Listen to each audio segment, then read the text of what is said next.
अगर आप चाहते हैं भोजपुरी हिट सॉन्ग सबसे पहले आप तक पहुंचे, तो लवली वीडियो चैनल को जरूर सब्सक्राइब करें और साथ में बेल आइकन को दबाना ना भूलें।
चोलिया में ठोरयो कर बड़े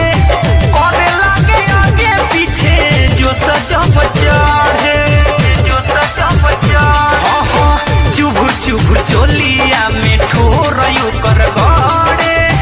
करे लागे आगे पीछे जो सजब चढ़े लाजो नहीं लागे सखी हवे कलज गावा सैया के सुगावा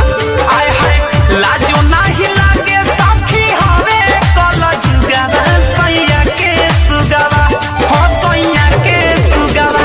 खेले लहंगा में घुगावा सैया के सुगावा खेले लहंगा में घुगावा सैया के सुगावा।